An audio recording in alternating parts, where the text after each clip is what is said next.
Olá, boa noite. Meu nome é Camila, sou do Ministério Esperança de Israel e hoje eu tô aqui mais essa quinta-feira, nessa quinta-feira de feriado, para a gente continuar a nossa leitura do capítulo 10 de Provérbios com as nossas reflexões, com as nossas considerações.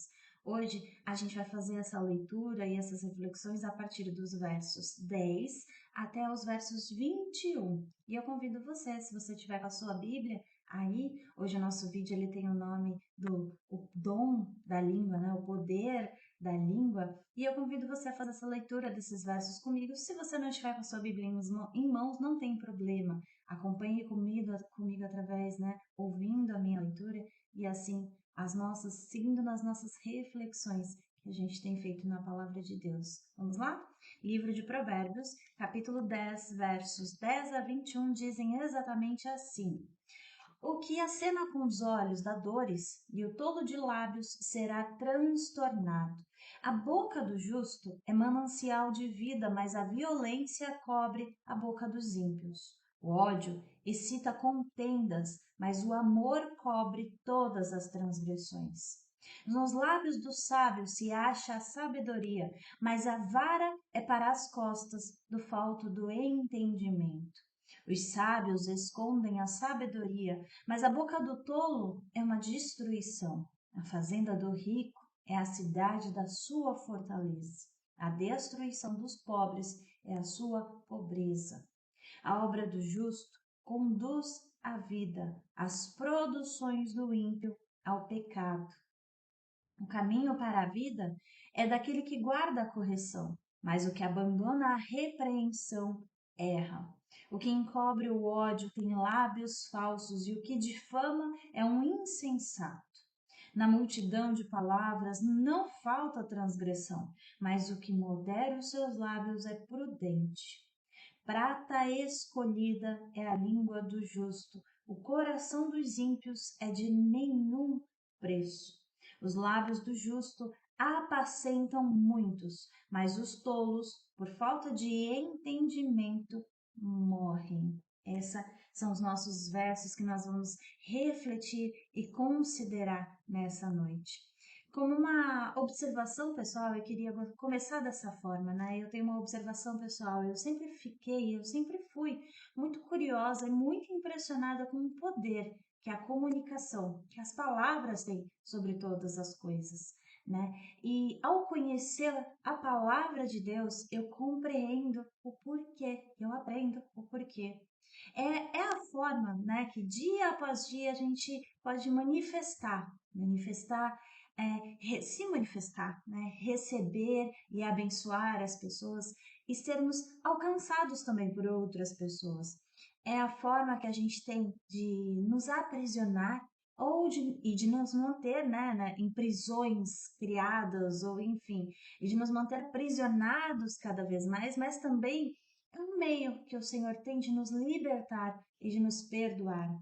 Pelas palavras, sejam elas, né, lida ou escrita, ou falada, ou pensada, a glória de Deus ela se manifesta e ela não apenas se manifesta, mas ela se propaga. E aí eu te pergunto, né, a reflexão que muitas vezes eu fiz, você consegue imaginar um mundo sem nenhum tipo de palavra? Porque assim, o Senhor, nesse cenário, nesse pensamento, né, ele não deixaria de ser Deus, mas o ser humano, a gente como ser humano, com certeza a gente definharia, a gente morreria, a gente seria desfeito. Mas essa é uma reflexão pessoal minha. Então vamos à nossa reflexão da palavra de Deus. E aí eu peço para você considerar os três primeiros versos e agora eu vou fazer uma leitura de uma tradução diferente da que eu li para você. Versos 10, 11, 12. O que acena com os olhos causa dores, e o tolo de lábios ficará transtornado. A boca do justo é fonte de vida, mas a violência cobre a boca dos perversos. O ódio, ele excita contendas, mas o amor cobre todos os pecados. Esse aceno de olhos ali no verso 10 é o flerte, né? É aquela piscada que induz, que malicia, e por isso gera dores, porque ela é egoísta, ela tem um objetivo, ela tem uma legenda, ela é transgressora. É um flerte, uma ação porque para gerar uma inconsequência, uma traição. E aí quem age dessa forma tem normalmente palavras que concordam com a infidelidade desse ato, por assim dizer. E aí, por que eu estou refletindo isso? Ali na sequência, no verso 11, diz que sobre a boca do justo, né, do que foi justificado em Jesus, fala sobre essa boca ser fonte de vida.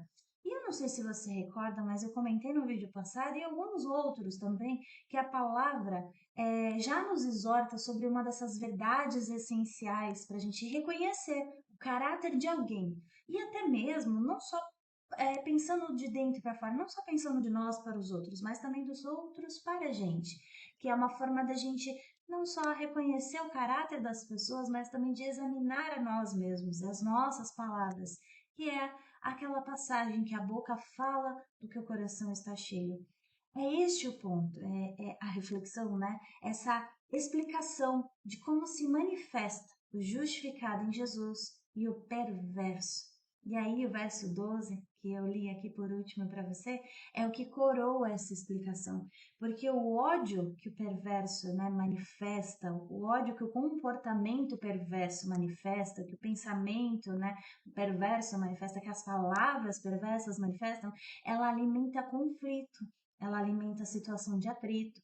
Mas o amor que Jesus tem, né, e que transborda em todos aqueles que são justificados por ele, cobre os pecados, ou seja, não é que ignora os pecados e tira sobre eles as consequências, não é isso, mas esse amor ele aceita o arrependimento e ele reconcilia o que transgrediu, o que errou com o Senhor, para que assim esse que errou possa retornar ao bom caminho e ao bom comportamento.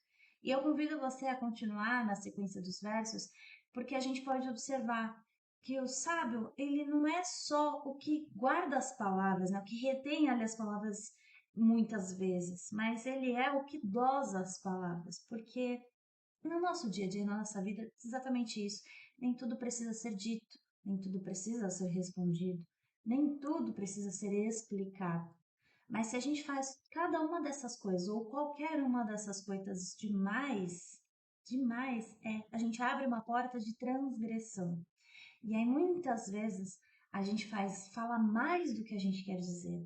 E por muitas vezes a gente ofende alguém, né? Por muito dizer. E todos nós já vivemos situações assim, que nós falamos coisas que não queríamos ter dito. Na verdade, todos nós. E isso é essa exortação, né? Essa explicação e esse ensinamento, essa instrução da palavra de Deus é a palavra da verdade na prática, nos ensinando a praticar. Porque o Senhor, ele se agrada que a gente fale, ele se agrada que a gente comunique, que a gente ensine, que a gente aprenda, que a gente troque experiências e que a gente demonstre os nossos sentimentos e amor. Mas esse mesmo Senhor, ele nos deixa esses versos para que a gente compreenda essa arma tão poderosa que são as nossas palavras. E elas não são para serem assim dispensadas, faladas sem pensar, sem refletir, sem considerar cada uma delas. Elas são para ser medidas e dosadas como se fossem um bom remédio, né? E essa é o nosso ensinamento desses versos, desses trechos neste dia. Os versos, continuando mais um pouquinho, 13, 14, falam exatamente sobre isso. E o verso 15, ele exorta a gente uma vez mais de que aos ricos a sua força está na riqueza e aos pobres na sua pobreza, destruição. Porque, vamos à reflexão, assim, quem é como se o Senhor dissesse, e assim ele diz, né? Que aquele que bem usa o que tem de bom, que são suas, por exemplo, suas riquezas, ele se fortalece nelas. Mas o que mal utiliza, mal gerencia, ele destina essas dons, essas boas riquezas, esses bons atributos, ele destina à ruína. Então, se nós usarmos bem as nossas palavras, né? Usemos bem os nossos pensamentos, eles serão assim para a gente riqueza e fortaleza, mas se nós deixarmos eles nos dominarem, então eles seriam e serão a nossa ruína. E aí, isso também pode ser refletido continuando nos versos 16, 17 e 18. Trazem essa reflexão e trazem exemplificação para a gente. Mas no verso 19 é que a gente tem a chave desse trecho. Porque diz ali, né? Na multidão de palavras não falta transgressão, mas o que modera os seus lábios é prudente. E aqui a gente pode perceber, e se a gente fizer um exercício eu e você todos os nossos dias, é desafiador a vigilância que a gente precisa ter, porque a palavra que a gente pensa, né, o assunto que a gente pensa, o contexto que a gente pensa, ela se torna o que a gente fala. E o que a gente fala se torna muitas vezes em ação, em comportamento, sem nem considerar o sentimento, tá? Que é alimentado com aquilo que a gente pensa, que a gente fala. Então, é desafiador essa vigilância que a gente tem que ter dessa palavra que a gente pensa e que se torna a palavra que a gente fala, e que se torna a palavra, né, se torna aquilo que a gente age ou como a gente se comporta. Mas é possível em Jesus, porque é um exercício diário, é um exercício de aprendizado, é um exercício de lutar contra nós mesmos, como a própria palavra diz, negando a nós mesmos para a gente ser melhor. Mas não é só ser melhor por ser melhor, ou ser melhor para parecer melhor do que as outras pessoas, mas é ser melhor para a gente se preparar para o mundo que vem, para o mundo vindouro, para a vida vindoura, como Jesus. Porque o perverso, o malicioso, o maldizente, ele não tem lugar no reino dos céus. Então, por isso a gente se preocupa em ser mais como Jesus e menos como a nós mesmos, para nos preparar para a vida eterna com o Senhor Jesus. E aí os versos 20 e 21, eles coroam como um todo essa reflexão dessa noite, porque diz, né, que a prata escolhida é a língua do justo. O coração dos perversos é de nenhum valor.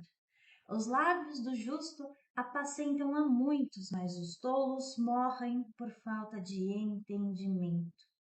E aqui eu deixo esses versos, porque por si só que já fecham essas nossas reflexões nesses poucos versos nessa noite, que o seu coração possa ter sido abençoado pela palavra de vida, porque ela é que capacita todo aquele que crê. E que você possa ter, assim como eu, consciência das palavras, né? Consciência da importância das palavras e do poder de influência que elas têm, de abençoar ao que estão ao nosso redor, ou ainda do contrário. Então, que você, assim como eu, possamos ter essa consciência, possamos ter essa percepção e o cuidado. E se nessa noite, por algum motivo, você não encontrar boas palavras dentro de você, mas você percebeu que você precisa dela, ore ao Senhor, descarregue todas essas palavras que estão guardadas aí dentro de você, porque só Ele tem poder para ajudar, para nos ajudar a nos transformar.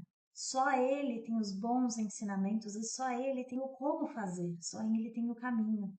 Então, eu agradeço, uma vez mais, nessa quinta-feira de feriado, a sua companhia até aqui. E se o Senhor permitir, na próxima quinta-feira, a gente faz um pouquinho mais de reflexões sobre o capítulo 10 do livro de Provérbios, já finalizando. Eu agradeço muito a tua companhia até aqui e que Deus te abençoe.